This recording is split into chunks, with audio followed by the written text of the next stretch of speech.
warahmatullahi wabarakatuh. Alhamdulillah. Alhamdulillah nahmaduhu wa nasta'inuhu wa nastaghfiruh. Wa na'udzu billahi min shururi anfusina wa min sayyi'ati a'malina.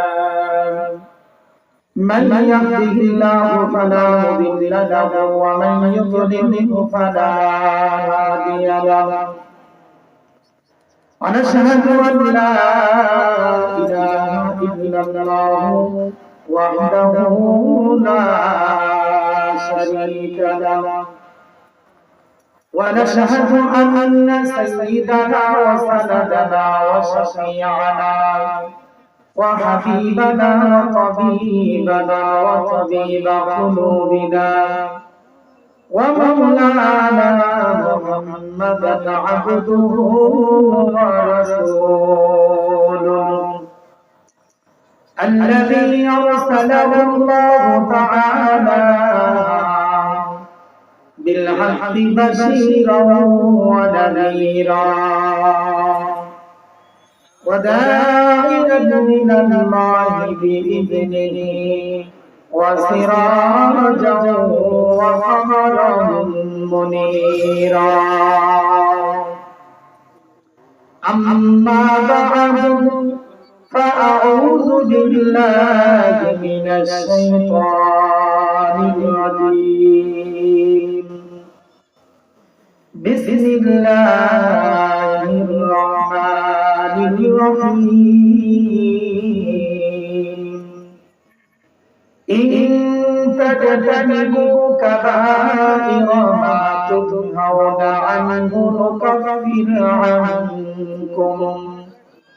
نكفر عنكم سيئاتكم وندخلكم مدخلا كريما وقال رسول الله صلى الله عليه وسلم ألا كلكم خطاؤون وخير الخطائين التوابون أو كما قال النبي عليه الصلاة والسلام صدق الله مولانا العظيم وصدق رسوله النبي الكريم ونحن على ذلك لمن الشاهدين والشاكرين والحمد لله رب العالمين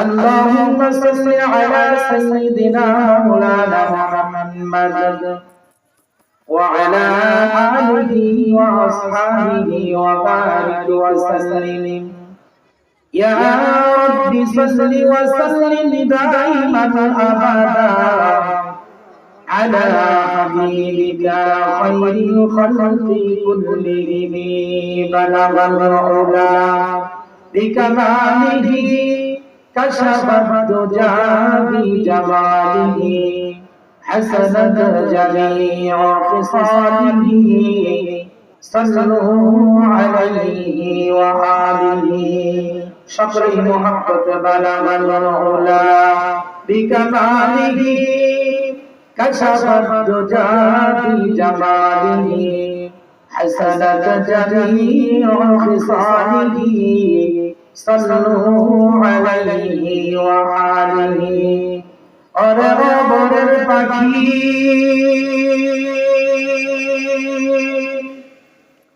যাবিনি রে তোরা মদিনায়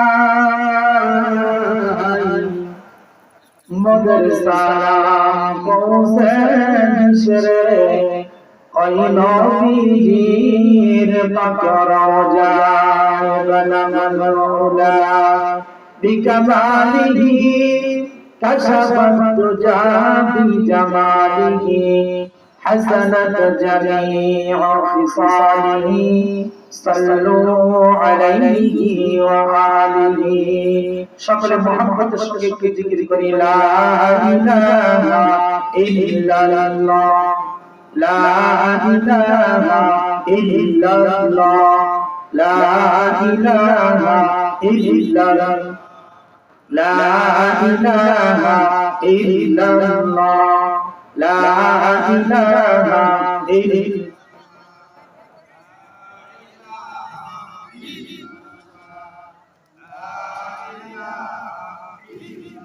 চোদ্দশত বছর আগে এই ধরারি বুকে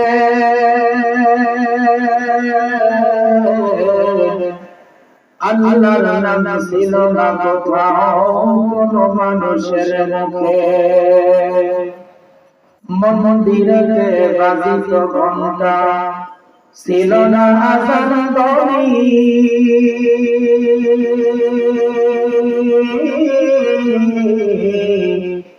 এমন সময় জন্ম নিলেন দয়ার নবী মানুষের মাঝে মানুষ রূপে জন্ম নিয়া মানুষ করিলেন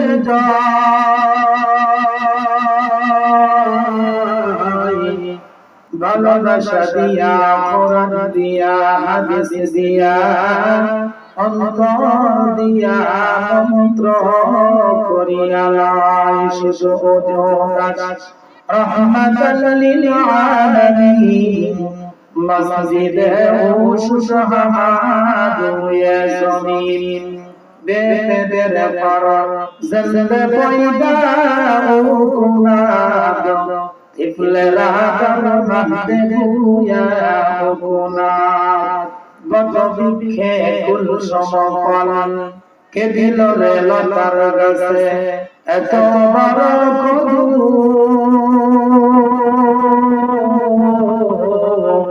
কার আদেশে মৌমাছিরা মৌচাকে গায়ে মধু কে দিল রে মরিচ গাছে কে দিল রে মরিচ গাছে মরিচ এত ঝাল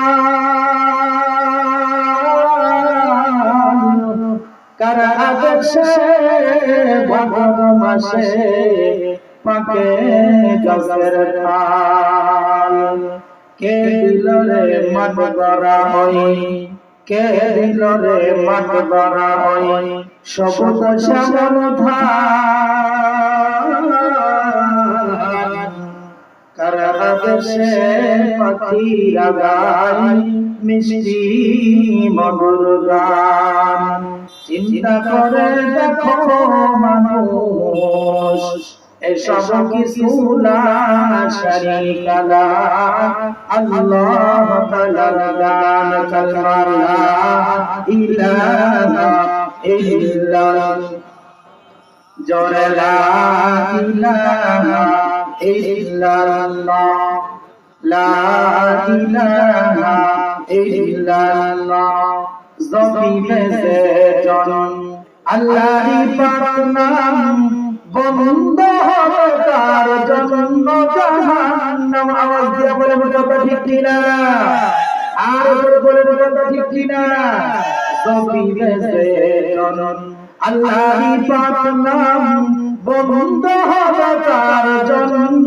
জাহান্নাম থাকিলে সফরে আল্লাহর পাক নাম থাকিলে সফরে আল্লাহর পাক নাম খুশি হবে মোর আল্লাহ তাআলা লা ইলাহা ইল্লাল্লাহ জোরে লা ইলাহা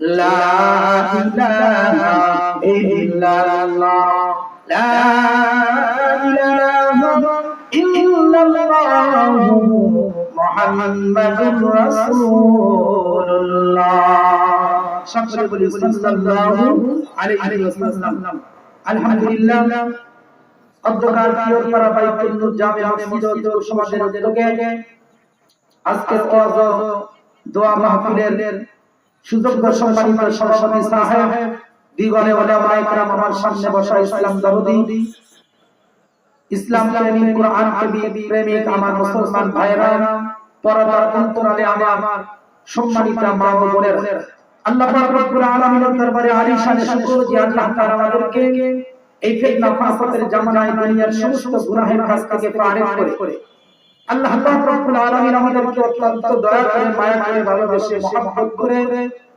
আমাদের হায়াতকে দীর্ঘায়িত করে সময় পর্যন্ত সুস্থ সবল রেখে যে মহান রব্বুল আলামিন আমাদেরকে রহমতি বরকতি সামিয়ানা দিয়েছেন দিনের কিছু কথা বলা এবং শোনার জন্য, যিনি আমাদেরকে তৌফিক দান করে দিলেন, সে মহান রব্বুল আলামিনের প্রতি আমরা সকলে দিল থেকে শুকরগুজার হচ্ছি। সকলে বলি আলহামদুলিল্লাহ।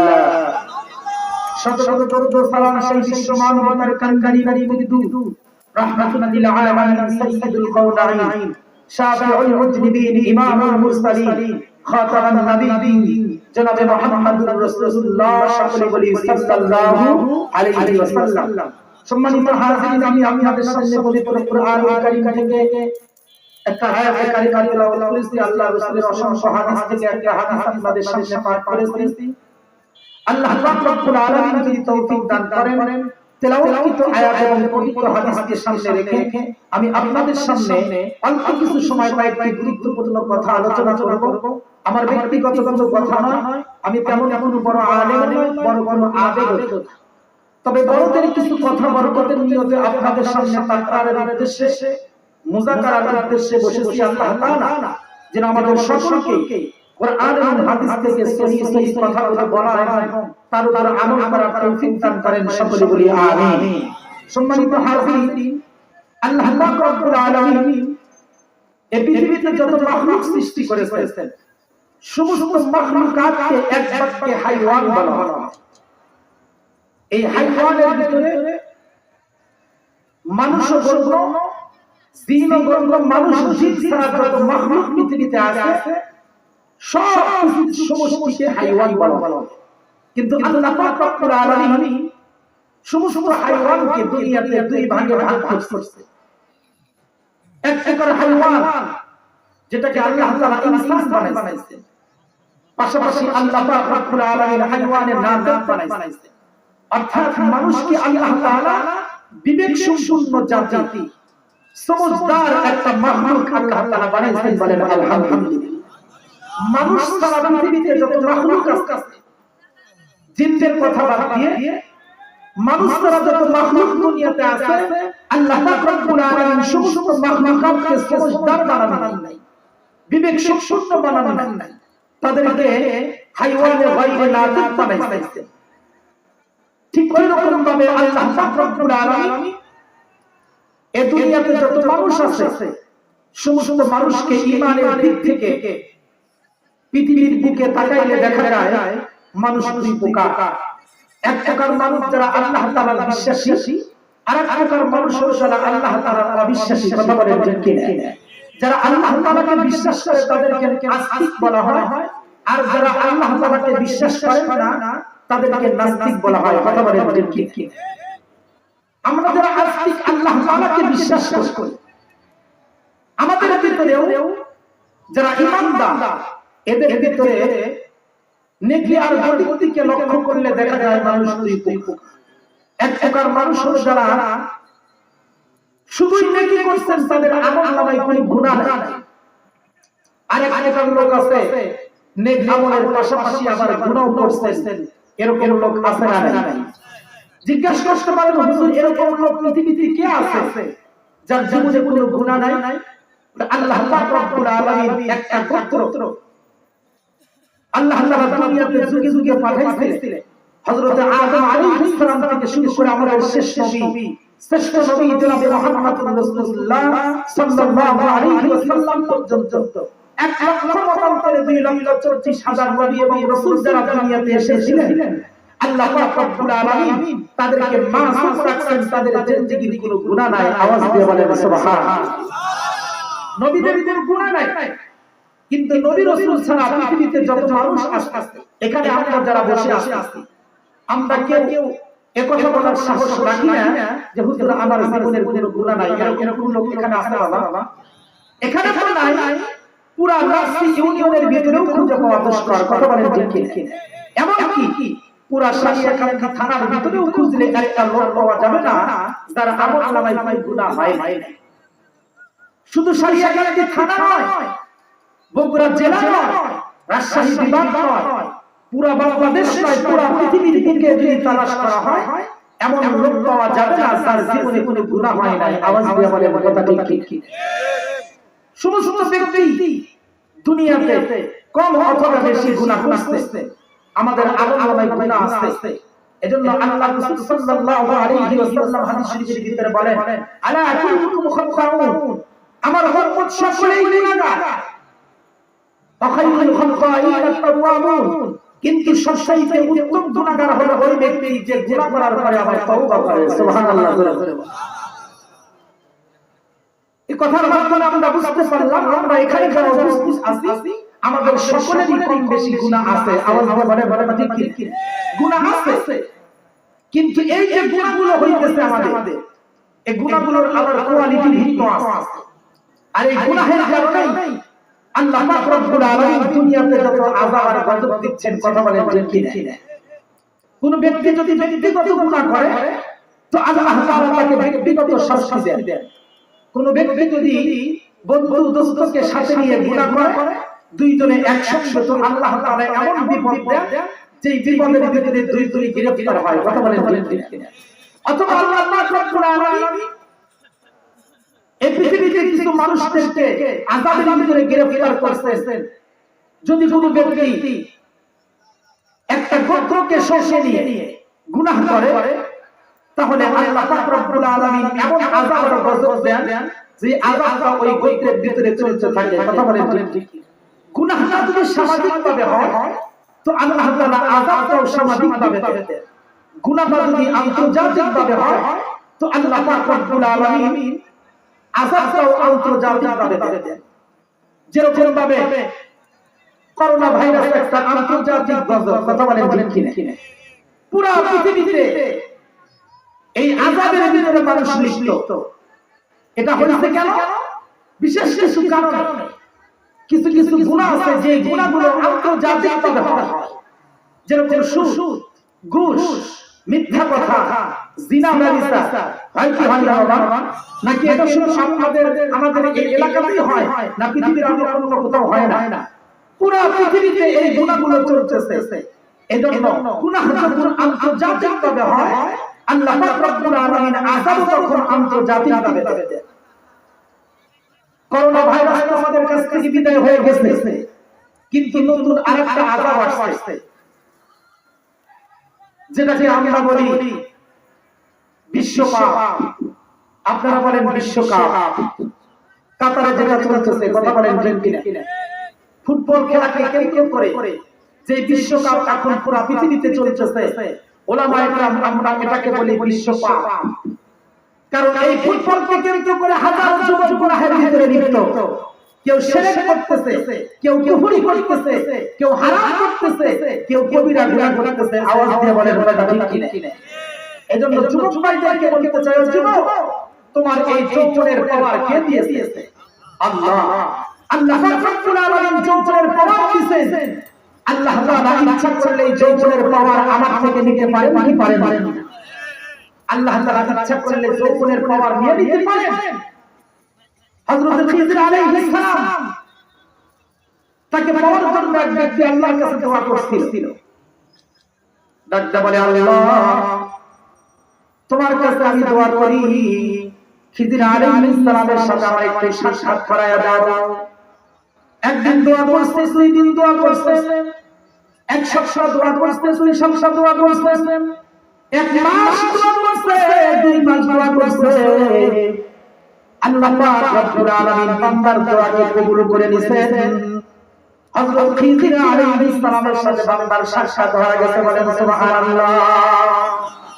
এবার খিজির আলাইহিস সালাম ডাকতে বলে, তুমি দোয়া করছো আমার সাথে সাক্ষাৎ করার জন্য, কি কারণ?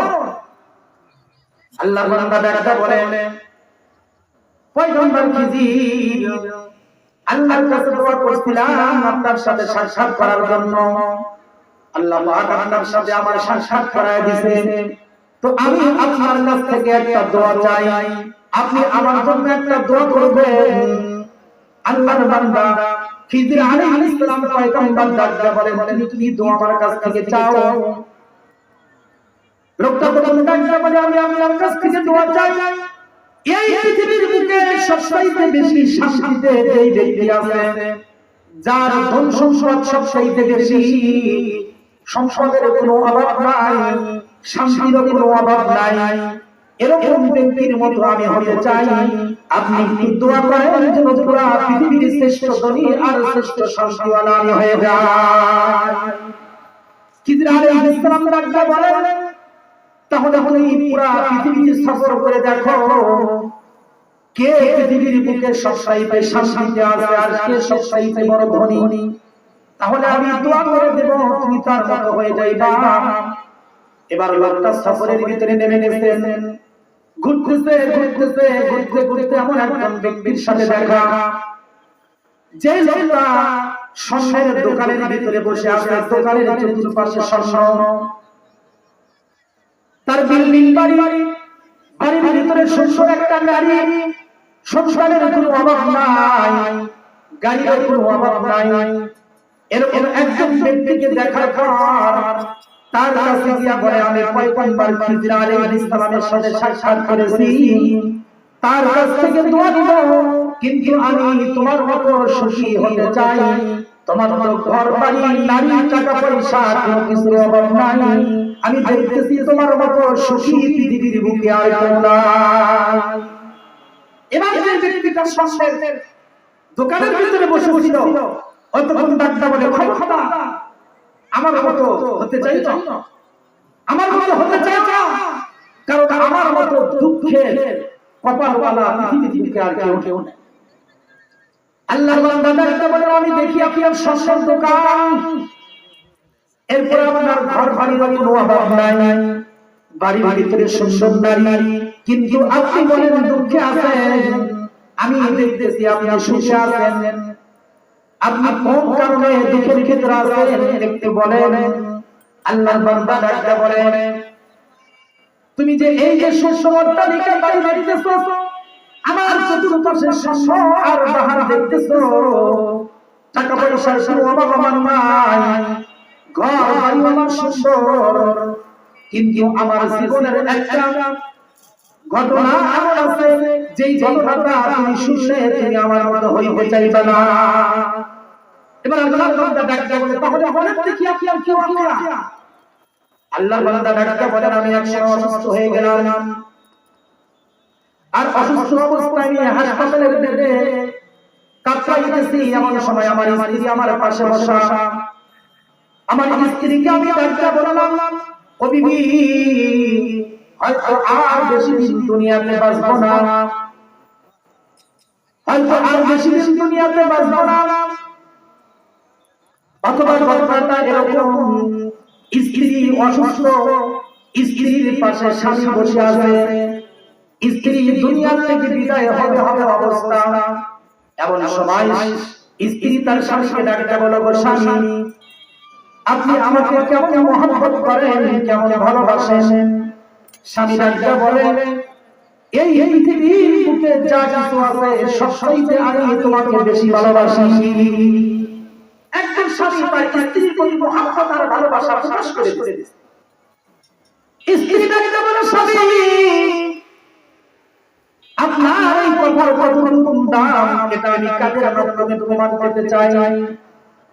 স্বামী ডাকতে বলে আপনি তুমি কি করলে প্রমাণ পাইবা যে আমি তোমাকে সবচাইতে বেশি ভালোবাসি। স্ত্রী বলে আমি যদি দুনিয়া থেকে ইন্তেকাল করে বিদায় হয়ে যাই তাহলে আপনি কিছুদিন পর আরেকটা বিবাহ করবেন। এবার স্বামী বলে না তুমি মারা গেলে আমি আর বিবাহ করব না। স্ত্রী বলে আমি বিশ্বাস করি না। স্বামী বলে তুমি কি কাজ করলে বিশ্বাস করবা। স্ত্রী বলে আমি একটা কাজ করলে বিশ্বাস করব, সেটা হলো আমি যদি দুনিয়া থেকে চলে যাই আপনি আর কোনদিন বিবাহ করবেন না, এজন্য আপনার পুরুষ লিঙ্গটাকে কেটে ফেলতে হবে। স্বামী বলে আমি তো বলেছি তোমাকে সবচাইতে বেশি ভালোবাসি, বেশি মহব্বত করি, কিন্তু তুমি কাদের দ্বারা প্রমাণ চাও। এই যে দেখো আমি ডাক্তারের মাধ্যমে অপারেশনের মাধ্যমে আমার পুরুষ লিঙ্গটাকে কেটে ফেললাম। এবার স্বামী পঙ্গু হয়ে গেল, একটা অঙ্গ তার নাই, বিশেষ অঙ্গটা যখন হারায় গেল, আল্লাহর কি মহিমা, স্ত্রী আর মৃত্যুবরণ করলো না, সে সুস্থ হয়ে গেল। স্ত্রী যখন সুস্থ হয়ে গেছে, স্বামীও বেঁচে আছে, স্ত্রীও বেঁচে আছে, দুইজনে একই ঘরের ভিতরে বসবাস করে, কিন্তু দুইজনই যৌবন বয়সের লোক। এখন বলেন দেখি, এই মহিলার জন্য পুরুষের দরকার আছে না নাই?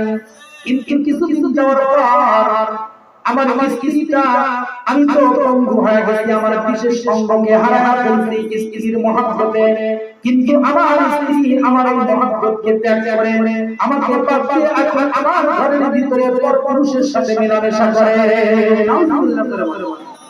ওই যে তুমি আমার বাড়ির ভিতরে সুন্দর সুন্দর সন্তানগুলো দেখতেছো, একটা সন্তান আমার না, এই সবগুলো সন্তান হলো তার সন্তান।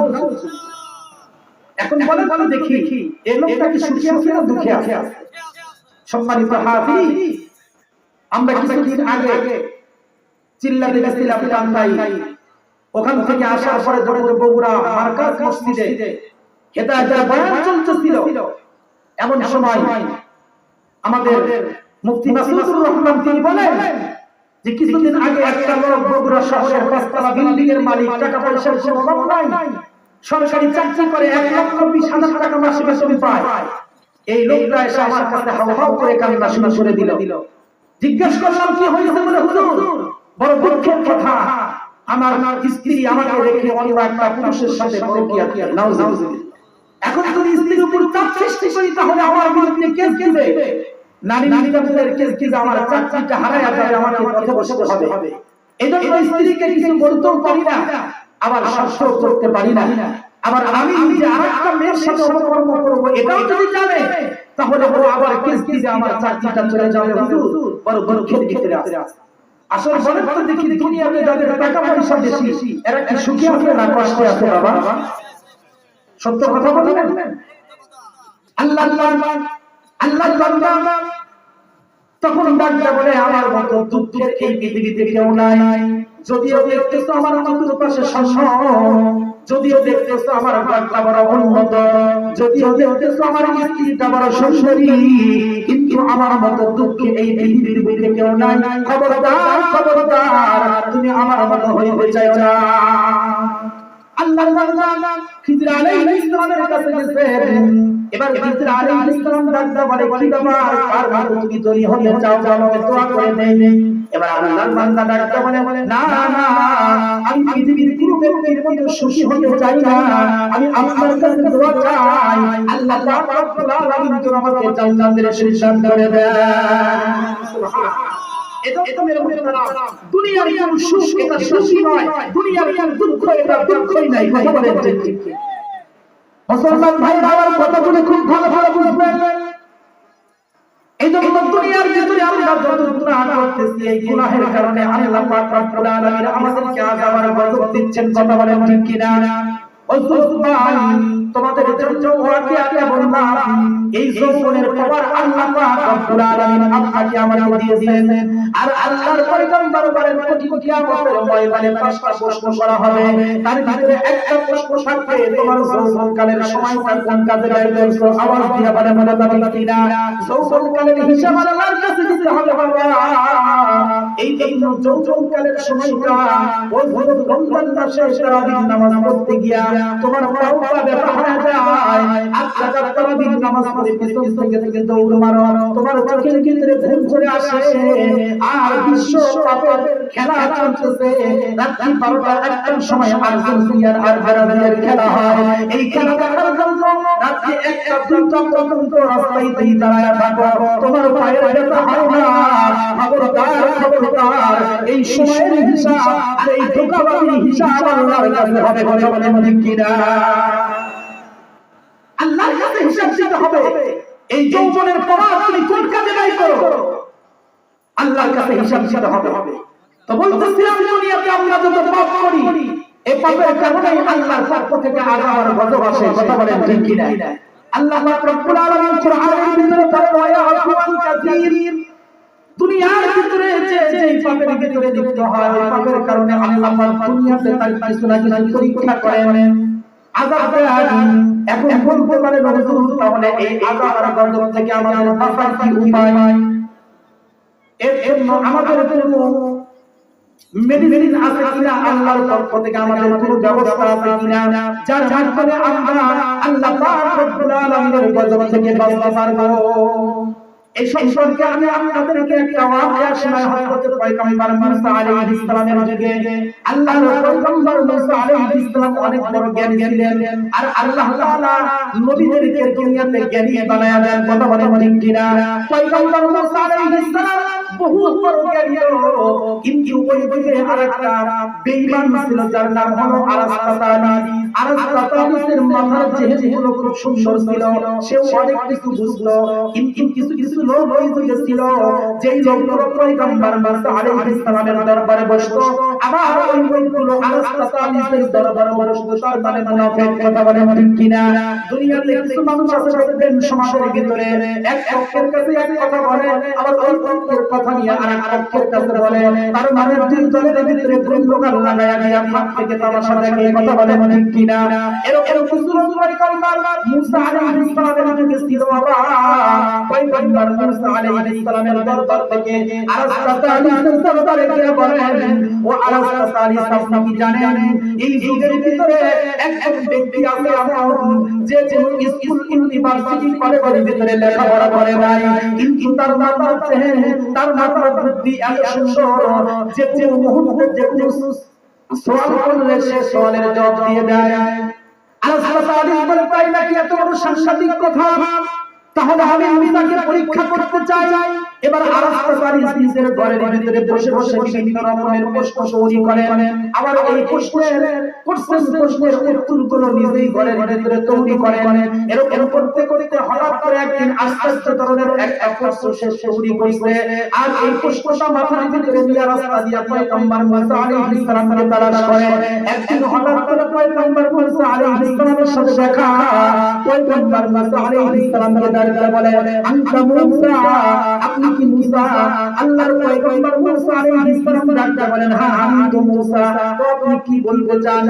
আরাসতাতানিস দাঁড়িয়ে বলে, আমি তোমার সম্পর্কে বহু খ্যাতি মানুষের মুখ থেকে শুনেছি, তুমি নাকি যে কোনো মুহূর্তে যে কোনো প্রশ্ন করলে তার জবাব দিতে পারো।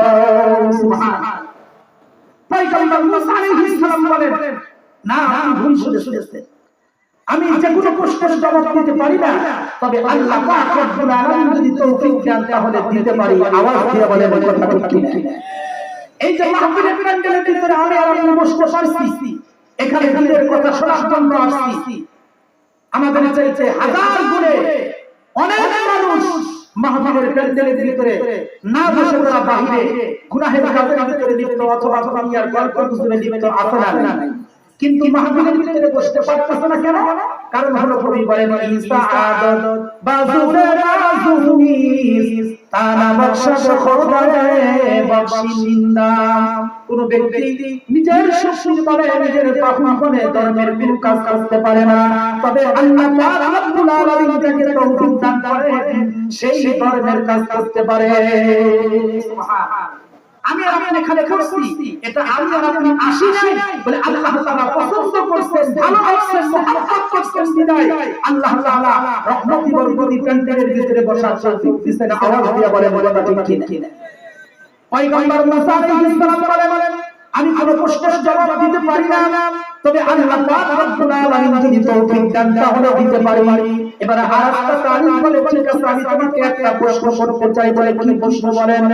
আরাসতাতানিস বলে, মনে করো পুরো পৃথিবীর ভিতরে কোনো মাখলুক নাই, একমাত্র তুমি বসবাসকারী এই জমির ভিতরে, আর পুরো আসমানটা একটা কামান, আর সেখান থেকে বৃষ্টির মতো তীর দুনিয়ার জমিনে মারা হচ্ছে তোমাকেই টার্গেট করে। এখন বলো দেখি, তুমি একজন ব্যক্তি পৃথিবীর এই জমিন থেকে আসমানের মতো কামান থেকে বৃষ্টির মতো তীর থেকে তুমি নিজেকে কেমনে বাঁচাইবা? আরাসতাতানিস প্রশ্নটা করে বলে করতেছেন, কঠিন প্রশ্ন করছি। এবার তো আর জবাব দিতে পারবে না, সে আমার কাছে ছোট হয়ে যাবে। কিন্তু আল্লাহ পাক রব্বুল আলামিন বলেন ইয়াসিন ওয়াল কুরআনিল হাকীম। আল্লাহু আকবার বলেন। আল্লাহ পাক রব্বুল আলামিন বলেন এমন কুরআন যে কুরআন আমি নাযিল করেছি, এই কুরআনটা হিকমতে ভরা, এই কুরআনের জ্ঞান যাদের ভিতরে থাকে তারা হিকমতে ভরা। সুবহানাল্লাহ। ওই পয়গম্বরের ভিতরে আল্লাহ তাআলা কেউ জ্ঞান আছে না নাই? পয়গম্বর মুসা আলাইহিস সালাম ডাকতে বলে আলাইহিস, তুমি যেই প্রশ্ন করেছো, যেই প্রশ্ন করেছো, এই প্রশ্নের জবাব তো একদম সোজা। সুবহানাল্লাহ বলেন। আর সাতানিসের মাথা হয়ে গেছে, হায় কি বলে, আমি এই প্রশ্নের জবাব কোনোভাবেই খুঁজে পাই না। কিন্তু মুসা বলে এই প্রশ্নের জবাব নাকি একদম সোজা। এবার আরাফাতানিস বলে ঠিক আছে, তাহলে প্রশ্নের জবাবটা দিয়ে দাও। আরাফাতানিস ডাকতে বলে পয়গম্বর মুসা আলাইহিস, তোমার প্রশ্নের জবাব আমি দিতে পারি, তবে তার আগে তোমাকে আমি একটা প্রশ্ন করতে চাই। বলো তো দেখি, তুমি বলছো পৃথিবীর বুকে আমি একমাত্র ব্যক্তি, পুরো আসমানটা একটা কামান, আর সেখান থেকে বৃষ্টির মতো তীর দুনিয়ার জমিনে আমাকে টার্গেট করে নিক্ষেপ করা হয়েছে। আমি এই তীর থেকে নিজেকে কেমনে বাঁচাইব? ও আরাফাতানিস, তুমি বলো তো দেখি, আসমানের মতো কামান, বৃষ্টির মতো তীর যদি দুনিয়ার জমিনে নিক্ষিপ্ত হয়, এগুলো কি একা একাই হয় নাকি একজন নিক্ষেপকারী আছে? বলেন তো দেখি, তীর থেকে কামান এমনিতে আসে নাকি একজন নিক্ষেপ করতে হয়? পয়গম্বর মুসা আলাইহিস সালাম বলেন, আসমানের মতো বিশাল কামান থেকে বৃষ্টির মতো তীর দুনিয়ার জমিনে একজনে নিক্ষেপ করতে পারে, তিনি হলেন তোমার আমার সৃষ্টিকর্তা আল্লাহ। কথা বলেন ঠিক? আল্লাহ ছাড়া আসমানের মতো কামান থেকে বৃষ্টির মতো তীর দুনিয়ার জমিনে কেউ নিক্ষেপ করতে পারে না। তবে আরাফাতানিস, তোমার দিকে টার্গেট করে তীর মারা হয়, আর তুমি যদি দৌড় দিয়া গিয়া এই ব্যক্তি তীর নিক্ষেপ করতেছে তার পাশে দাঁড়াইতে পারো, তাহলে একটা তীর তোমার শরীরের ভিতরে লাগবে না। আল্লাহু আকবার। এখন প্রশ্ন করতে পারেন হুজুর, তাহলে আপনার কথার মাধ্যমে বুঝলাম দুনিয়াতে আমরা যত গুনাহ করতেছি, গুনাহের কারণে বৃষ্টির মতো আযাব আর গজব আমাদের ভিতরে আসতেছে। তাহলে এই আযাব আর গজব থেকে আমরা নিজেকে কেমনে বাঁচাইব? আমি বলতে চাই ও মুসলমান ভাই, পয়গম্বর মুসা আলাইহিস সালামের কথাটাই আপনাদের সামনে রিপ্লে করতেছি। আমি আর আপনি যদি আপনার আমার সৃষ্টিকর্তা আল্লাহ পাক রব্বুল আলামিনের সামনে অথবা পাশে দাঁড়াইতে পারি, তাহলে একটা তীর আর আযাব গজব আমাদের সাথে স্পর্শ করবে না। কথা বলেন ঠিক কিনা? এখন প্রশ্ন করতে পারেন হুজুর, তাহলে আল্লাহর পাশে কেমনে দাঁড়াইব? মাহফিলের প্যান্ডেলের ভিতরে বসে কি আল্লাহর পাশে দাঁড়ানো হয়? মসজিদের ভিতরে থাকলে কি আল্লাহর পাশে দাঁড়ানো হয়, নাকি মাদ্রাসার ভিতরে থাকলে আল্লাহর পাশে দাঁড়ানো হয়? আপনি বলে দেন। আমি বলব না। আল্লাহর পয়গম্বর বলেন, দুনিয়ার ভিতরে তুমি মুমিন মুসলমান যদি দুইটা কাজ করে, এই দুইটা কাজের মাধ্যমে সে সদা সর্বদা আল্লাহ পাক রব্বুল আলামিনের নিকটেই দাঁড়ানো থাকে। সুবহানাল্লাহ। আপনি যেখানেই থাকেন, চাই ঘাটে হোক, মাঠে হোক, বাজারে হোক, আর বাড়িতে হোক, ঘরে হোক, যেখানে হোক না কেন, আপনি যেখানেই থাকেন না কেন, দুইটা কাজ যদি আপনি করতে পারেন, তাহলে সদা সর্বদা আপনি আল্লাহর পাশেই থাকবেন, অর্থাৎ আল্লাহ তাআলা আপনাকে পাহারাদারি করবে। সুবহানাল্লাহ। ফেরেশতাদের মাধ্যমে আল্লাহ তাআলা পাহারাদারি করবেন। সব সময় কয়টা বাবা? দুইটা কাজ আমি আর আপনি যদি করতে পারি। দুইটা কাজের ভিতরে এক নম্বর কাজ হলো বাবা, দুনিয়ার ভিতরে যত নেক আমল আছে সমস্ত নেক আমলগুলো করা। দুই নম্বর কাজ হলো যত গুনাহের কাজ আছে সমস্ত গুনাহের কাজগুলো ছেড়ে দেওয়া। কথা বলেন ঠিক কিনা? এই দুইটা কাজ দুনিয়ার কোন মানুষ করতে পারে, আল্লাহর পয়গম্বর বলেন ওই ব্যক্তিটা সদা সর্বদা আল্লাহর হেফাজতেই থাকে। বিশ্বাস করি আপনাদের না হয় কুরআনুল কারীম থেকে একটা ওয়াকিয়া আপনাদের সামনে আলোচনা করি। পয়গম্বর নূহ আলাইহিস সালাম 950 বছর পর্যন্ত উম্মতকে দ্বীনের দাওয়াত দিয়েছেন। তোমরা বলো লা ইলাহা ইন্নাল্লাহ, তাহলে তোমরা কামিয়াব হয়ে যাইবা।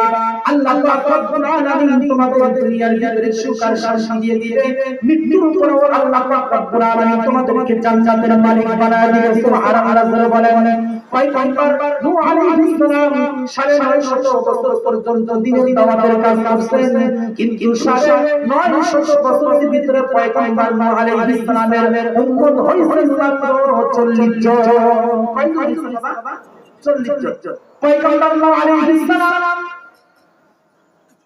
এমন তো অবস্থায় একজন মহিলার কাছে দাওয়াত নিয়ে গেছেন, আর ডাকতে বলে, ও বুড়িমা, তোমাকে একটা সুসংবাদ শোনাই দেই। তুমি যদি কালেমা লা ইলাহা ইল্লাল্লাহ পড়ো, আল্লাহর উপর ঈমান নিয়ে আসো, তাহলে আল্লাহ রাব্বুল আলামিন তোমাকে জান্নাতের মালিক বানায়া দিবে, দুনিয়ার সকল আযাব আর গজব থেকে তোমাকে বাঁচায়া দিবে। আর ইতিমধ্যে তাড়াতাড়ি আল্লাহ রাব্বুল আলামিনের পক্ষ থেকে একটা মহাপ্লাবন আসছে, যার মাধ্যমে পুরো পৃথিবীর মানুষ ধ্বংস হয়ে যাবে। তুমি কালেমাটাকে পড়ে নাও, আল্লাহকে আপন করে নাও, তাহলে আল্লাহ পাক রব্বুল আলামিন ওই মহাপ্লাবনের ভিতরে তোমাকে হেফাজত করবে। সুবহানাল্লাহ।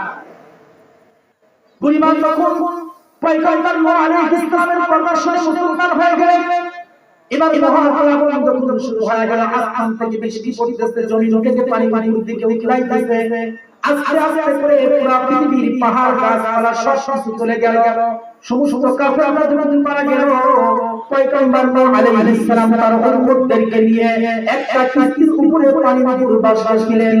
হঠাৎ করে আল্লাহ পাক রব্বুল আলামিন হুকুম করলেন, বৃষ্টি বন্ধ হয়ে যাও, আর জমিনকে হুকুম করলেন, জমিন তোমার উপরে যত পানি আছে সমস্ত পানি তুমি ক্রস করো, খেয়ে গেল।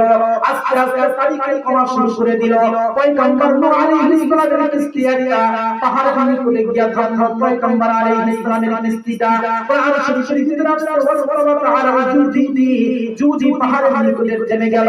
পয়গম্বর নূহ আলাইহিস সালাম কিস্তি থেকে নেমে গেলেন, পাহাড়ের উপরে এক পা দুই পা করে পাই করতেছেন। এমন সময় দেখলেন কিছু দূরে একটা চুক্তি দেখা যায়, আর চুক্তির ভিতরে একটা ঘর এখনো পর্যন্ত অবস্থায় আছে। এটা পয়গম্বর নূহ আলাইহিস সালাম দেখতে পান। সুবহানাল্লাহ বলেন।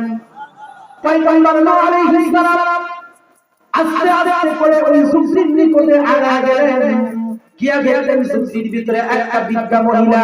পয়গম্বর নূহ আলাইহিস সালাম ডাকতে বলে, ও বৃদ্ধা মা, তুমি কে? বৃদ্ধা মহিলা যখন ডাকতে বলে, তোমার কণ্ঠ শুনে মনে হইতেছে তুমি পয়গম্বর নূহ আলাইহিস সালাম। সুবহানাল্লাহ বলেন। তুমি কি সেই সংবাদ দেওয়ার জন্য আসছো যা কিছুদিন আগে তুমি বলে গেলা আল্লাহর পক্ষ থেকে একটা মহাপ্লাবন হবে, এটা কতদিন শুরু হবে? তুমি কি আমাকে তোমার কিস্তির উপরে উঠাইবা? আল্লাহু আকবার জোরে বলেন। পয়গম্বর নূহ আলাইহিস সালাম সাথে সাথে আল্লাহ পাক রব্বুল আলামিনের কুদরতি শেষায় পড়ে গেলেন, আর ডাকতে বলে, তোমার পূজা বড়দায়, তুমি তো মহাপ্লাবন দিয়ে দিয়েছো, পৃথিবীর সব কাফেররা ইন্তেকাল করেছে, তারা শেষ হয়ে গেছে, ধ্বংস হয়ে গেছে, এমনকি পুরো পৃথিবীর একটা মানুষ পর্যন্ত নাই, একমাত্র আমার কিস্তির উপরে যে ছিলেন তারা। কিন্তু এখন পর্যন্ত পাহাড়ের নিচে একটা ঝুপড়ির ভিতরে বাঁধা ঘর, আর সেই ঘরের ভিতরে একটা বৃদ্ধা মহিলাকে তুমি অক্ষত অবস্থায় রাখছো। সুবহানাল্লাহ। এটা কি আপনি হইছে বাবা? এটা হলো ওই যে মহিলা পয়গম্বর নূহ আলাইহিস সালামের দাওয়াতকে গ্রহণ করেছিল, মুসলমান হয়েছিল। বলেন তো দেখি, মুসলমান হওয়ার পরে সে আল্লাহর বন্ধু হইছে কি হয় নাই? আল্লাহ পাক রব্বুল আলামিন বলেন, পয়গম্বর নূহ, তোমার কিস্তির উপরে তোমার সমস্ত সাথীদেরকে উঠাইছো, মহাপ্লাবন হয়ে গেছে, এই মহাপ্লাবনের ভিতরে তুমি আমার বান্দির কথা ভুলে গেছো, কিন্তু আমি আল্লাহ পাক রব্বুল আলামিন বলি নাই তোমার কিস্তিটা পানির উপরে ভাসা ছিল, পুরো পৃথিবীর সকল বেদিন কাফেররা মারা গেছে, কিন্তু ওই পানির ভিতরেও আমি আল্লাহ পাক রব্বুল আলামিন আমার বান্দিকে হেফাজত করছি। সুবহানাল্লাহ। ষষ্ঠ হলো কি বাবা? নেক আমল। কথা বলেন, কি আমল? নেক আমল। পয়গম্বর মুসা আলাইহিস সালাম, আল্লাহর পয়গম্বর আলাইহিস সালাম বলেন, কোন ব্যক্তি যদি দুইটা কাজ করতে পারে, তাহলে সে ব্যক্তি যেখানে থাকুক না কেন সদা সর্বদা কার নিকটে থাকে বাবা? আল্লাহর নিকটে থাকে। এক নাম্বার সমস্ত নেক আমল করা, দুই নাম্বার সকল গুনাহ থেকে হেফাজত থাকা। মনে আছে নাকি বাবা? দুই নাম্বার কাজ হলো সকল গুনাহ থেকে বেঁচে থাকা। এবার প্রশ্ন করতে পারেন হুজুর, তাহলে কোনটা আগে করব? নেক আমল আগে করব নাকি গুনাহ থেকে আগে বাঁচবো? তাহলে আমি আপনাদেরকে একটা মেসেজ দিতে চাই। বলে দেখি আপনাদের এলাকায় নদী আছে না নাই? নদী এলাকার মানুষ তো আপনারা, আপনি সকালবেলা 3 অথবা 4 জন ভাই মিলে মাছ মারার জন্য গেলেন, আর মাছ মারতে গিয়ে ছোট্ট একটা ভাইকে সঙ্গে নিলেন, আর ছোট ভাইয়ের হাতে একটা খালই দিলেন অথবা ব্যাগ দিলেন, যাদের মাছ রাখবেন। এবার 3 ভাই মিলে সকাল থেকে সন্ধ্যা পর্যন্ত মাছ মারছেন, আর মাছগুলো মেরে মেরে ব্যাগের ভিতরে অথবা খালর ভিতরে রাখছেন। কিন্তু ঘটনাক্রমে সেই ছোট বাচ্চার হাতে একটা খালর অথবা ব্যাগ ছিল, এই ব্যাগের ভিতরে অথবা খালর নিচে একটা ছোট ফুটা ছিল। আপনি যতই মাছ রাখেন, বলে দেখি ওই খালর ব্যাগের ভিতরে কি মাছ থাকবে বাবা? কেন থাকবে না? মাছ মারছেন 3 জনে মিলে সকাল থেকে সন্ধ্যা পর্যন্ত, এরপরও ব্যাগের ভিতরে মাছ নাই। কারণটা কি? কারণ আমার ব্যাগের ভিতরে ছোট্ট একটা ফুটা ছিল। কথা বলেন ঠিক কিনা? মুসলমান ভাইরা আমার কথা বলে খুব ভালো করে বুঝবেন।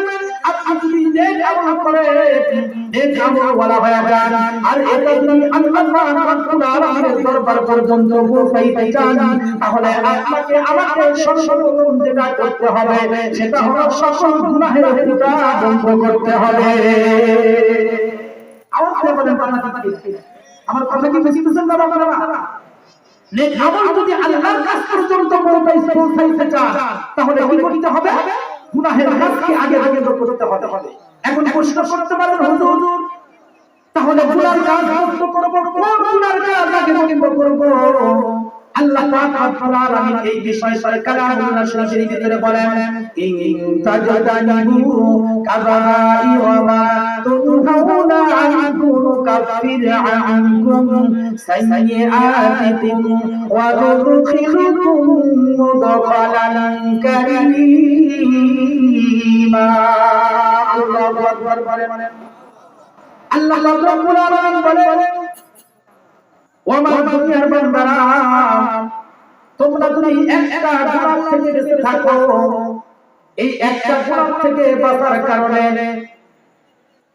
তোমাদের দিনের ভিতরে যদি হাজার হাজার সগীরা গুনাহ হয়ে যায়, তুমি আল্লাহ পাক রব্বুল আলামিন তোমাদের জীবনের সগীরা গুনাহগুলো এমনিতেই মাফ করে দিব। সুবহানাল্লাহ। তাহলে সেই গুনাহটা কি? যে গুনাহ থেকে বেঁচে থাকলে আল্লাহ পাক রব্বুল আলামিন আপনাকে আমাকে হাজার সগীরা গুনাহ এমনিতেই মাফ করে দিবেন। এটা আমাদের জানার দরকার আছে না নাই বাবা? আল্লাহ পাক রব্বুল আলামিন বলেন, ইন তাজতানিবু কাবাইরা, আল্লাহ তাআলা বলেন তোমরা একটা গুনাহ থেকে নিজেকে সেফ রাখো, নিজেকে বাঁচায় রাখো, সেটা হলো কবিরা গুনাহ। যারা বলেন কি গুনাহ? কবিরা গুনাহ। এখন প্রশ্ন করতে পারেন হুজুর, তাহলে কবিরা গুনাহ কি কি একটু বলে দেন। তাহলে আজ থেকে আর কবিরা গুনাহ করব না, তাহলে আল্লাহ পাক আমাদের সগীরা গুনাহগুলো এমনিতেই মাফ করে দিবেন। সুবহানাল্লাহ জোরে বলেন। তাহলে আমি আপনাদেরকে আল্লাহর পয়গম্বরের হাদিস থেকে একটা কথা বলবো। ও বন্ধু, কয়টা কবিরা গুনাহের কথা আপনার সামনে আলোচনা করব, কারণ কবিরা গুনাহগুলো শেষ নাই, অনেকগুলো কবিরা গুনাহ আছে। কিন্তু সবচাইতে বড় কবিরা গুনাহ হলো 3টা। আল্লাহর পয়গম্বর মসজিদে নববীর ভিতরে একজন দেওয়ালের সাথে হালাহালি দিয়েছিলেন। পয়গম্বরের সামনে সাহাবীরা বসেছিলেন। হঠাৎ করে আল্লাহর নবী দেওয়াল থেকে হালাহালিতে উঠে বসে গেলেন। আল্লাহর পয়গম্বর বলেন, সাহাবীরা রে, তোমাদের কি এমন একটা কথা বলবো, এমন 3টা গুনাহের কথা বলবো, যেই 3টা গুনাহ থেকে যদি তোমরা বাঁচতে পারো, আল্লাহ পাক রব্বুল আলামিন তোমাদেরকে অন্য গুনাহ থেকে বাঁচার সুযোগ করে দিবেন। আল্লাহ পয়গম্বর বলেন, আলাইহিসসালাতু বিল্লাহ ওয়া হুকুকুল ওয়ালিদাইন ওয়া শাহাদাতুজ যুর ওয়া শাহাদাতুজ যুর। আল্লাহর পয়গম্বর বলেন, এক নাম্বার গুনাহ হলো আল ইশরাকু বিল্লাহ, আল্লাহ পাক রব্বুল আলামিনের সাথে শরীক করা। এই গুনাহ থেকে যদি তোমরা বাঁচতে পারো, আল্লাহ পাক রব্বুল আলামিন বলেন অন্য কবিরা, আল্লাহর পয়গম্বর বলেন অন্য কবিরা গুনাহ থেকে বাঁচা তোমাদের জন্য সহজ হয়ে যাবে। সুবহানাল্লাহ জোরে বলেন। আল ইশরাকু বিল্লাহ, আল্লাহর সাথে শিরক করা। এজন্য আল্লাহ পাক রব্বুল আলামিন কোরআনে হাকিমের ভিতরে বলেন ইন্নাশ শিরকা লাযুলমুন আযীম।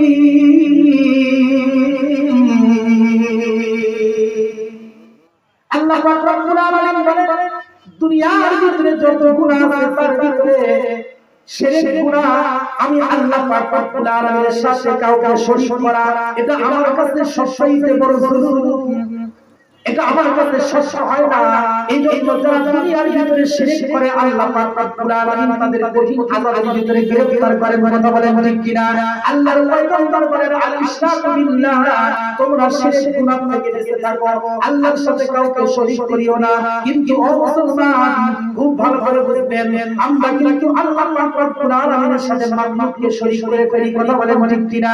প্রশ্ন করতে পারেন হুজুর কেমনে? তাহলে আমি আপনাদের সাথে সামনে দুই থেকে তিনটা উপমা দিব। এক লোক আপনাদের এই হাঁস গাড়ির ভিতর থেকে অসুস্থ হয়ে গেল, এমন অসুস্থ যে অসুস্থতার চিকিৎসা করে করে সে ভালো হয় না, এরকম রোগী আপনার নাই?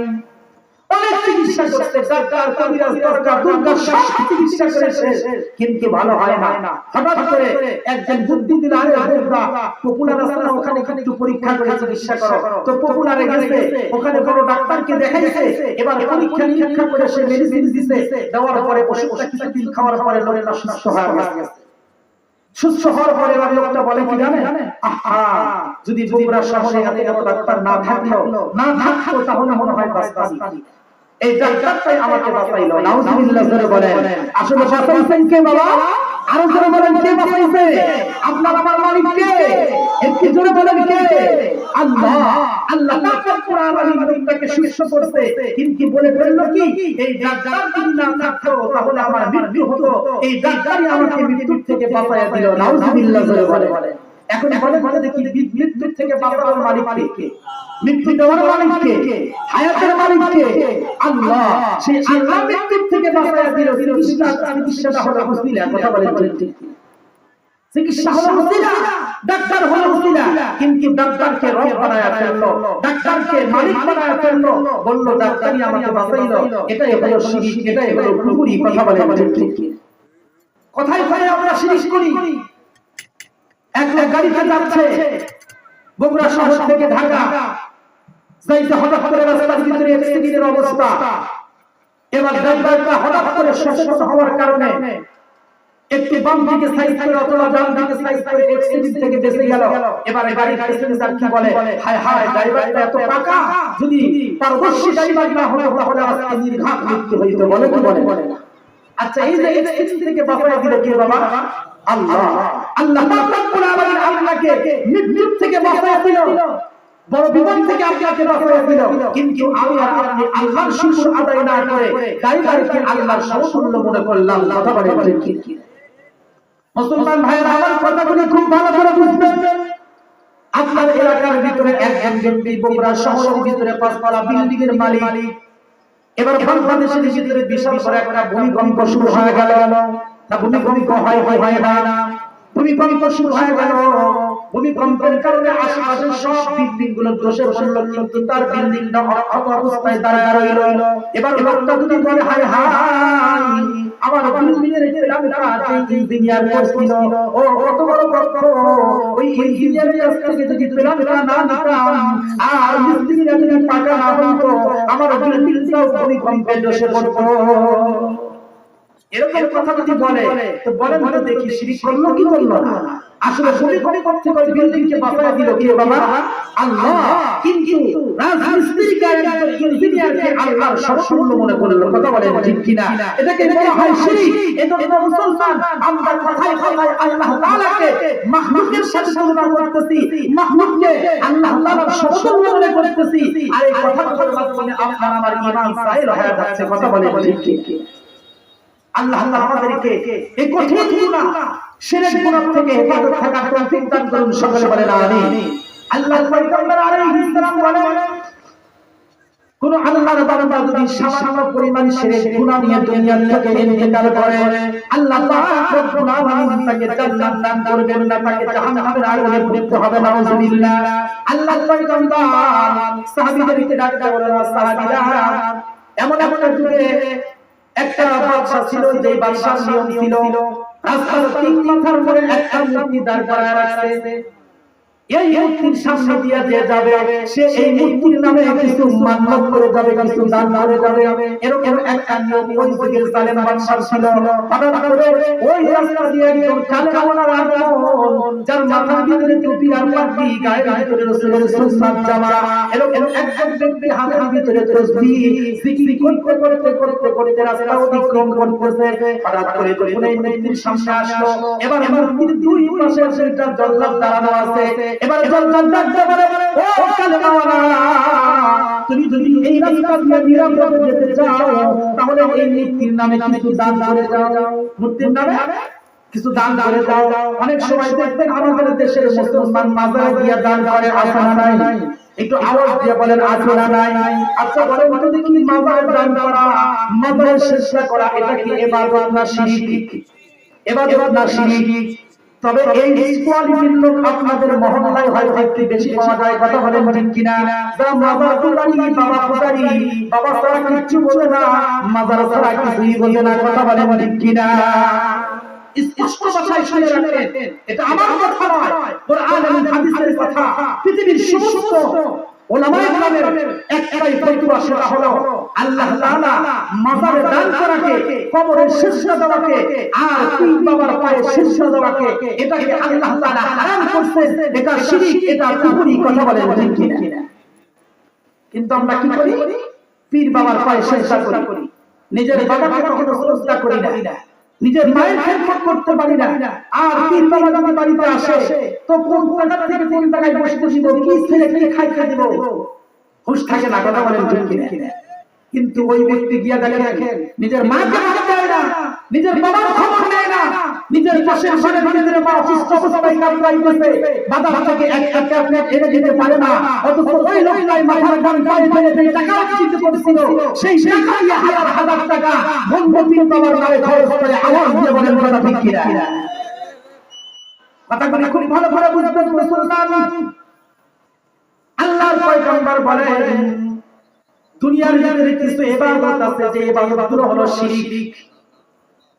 যেরকম মাজারের ভিতরে সিজদা করা, মাজারের ভিতরে দান করা, আর মৃত ব্যক্তি যারা মাজারের ভিতরে শুয়ে আছে তাদের কাছ থেকে কিছু চাওয়া। আল্লাহর পয়গম্বর বলেন এটা শিরক, এটা কুফরি। তো আল্লাহর পয়গম্বর বলে লোকটা যখন কালেমাওয়ালা রাস্তা দিয়ে অতিক্রম করতেছিল, এবার জল্লাদ ডাকতে বলে, মূর্তির নামে কিছু দান করে যাও, মূর্তির নামে যদি দান না করো তাহলে তোমাকে নিরাপদে যাইতে দিব না। আল্লাহর বান্দা এবার মূর্তির নামে কিছু দান করে নিরাপদে চলে গেল। নাউযুবিল্লাহ বলেন, নারায়ে তাকবীর, নারায়ে তাকবীর। দ্বিতীয় বক্তার আগমন, এই শুভেচ্ছা স্বাগতম, নারায়ে তাকবীর। এক মিনিটের ভিতরে শেষ করে দেব ইনশাআল্লাহ। তো আল্লাহর বান্দা মূর্তির নামে দান করে নিরাপদে কি গেল, চলে গেল। এবার পরের দিন আরেকজন কালেমাওয়ালার আগমন, তাকেও একই কথা বলল। আল্লাহর বান্দা বলে, না, আমি মূর্তির নামে কিছু দান করতে পারবো না, আমি দান করব কার নামে? আল্লাহর নামে। আল্লাহর বান্দা দান করে নাই, জল্লাদকে কতল করে দিল। আল্লাহর পয়গম্বর হাদিস শরীফের ভিতরে বলেন, যে লোকটা মূর্তির নামে দান করছে নিরাপদে চলে গেছে, ও আসলে নিরাপদে যায় নাই, ও জাহান্নামের ভিতরে চলে গেছে। আর যে ব্যক্তিটা মূর্তির নামে দান করে নাই, নিজের কল্যাণকে দিয়ে শেষ হয়ে গেছে, আল্লাহর পয়গম্বর বলেন, ও রক্তের নদীতে নৌকায় চলে জান্নাতের গেটে পৌঁছে গেছে। বলেন সুবহানাল্লাহ। এজন্য সম্মানিত হাজির, তিনটা গ্রহের কথা বলছিলাম, তার ভিতরে মাত্র একটা আলোচনা শুরু হয়েছে, সেটা হলো আল ইশরাকু বিল্লাহ, আল্লাহ তাআলার সাথে কাউকে শরীক না করা। তো আল্লাহ পাক রব্বুল আলামিন এই দীর্ঘ আলোচনার মাধ্যমে আমি আপনাদের সামনে যে কথাগুলো বুঝাইতে চাইছিলাম, আল্লাহ পাক রব্বুল আলামিন আমাদের সবাইকে সবচেয়ে বড় গুনাহ কবিরা গুনাহ থেকে হেফাজত থেকে আল্লাহ পাক রব্বুল আলামিন আমাদের খাঁটি ইমানদার হয়ে দুনিয়া থেকে বিদায় হওয়ার তৌফিক দান করুন। সকলে বলি আমিন। ওয়া আখিরু দাওয়ানা আলহামদুলিল্লাহি রাব্বিল আলামিন। আসসালামু আলাইকুম ওয়া রাহমাতুল্লাহি ওয়া বারাকাতুহু।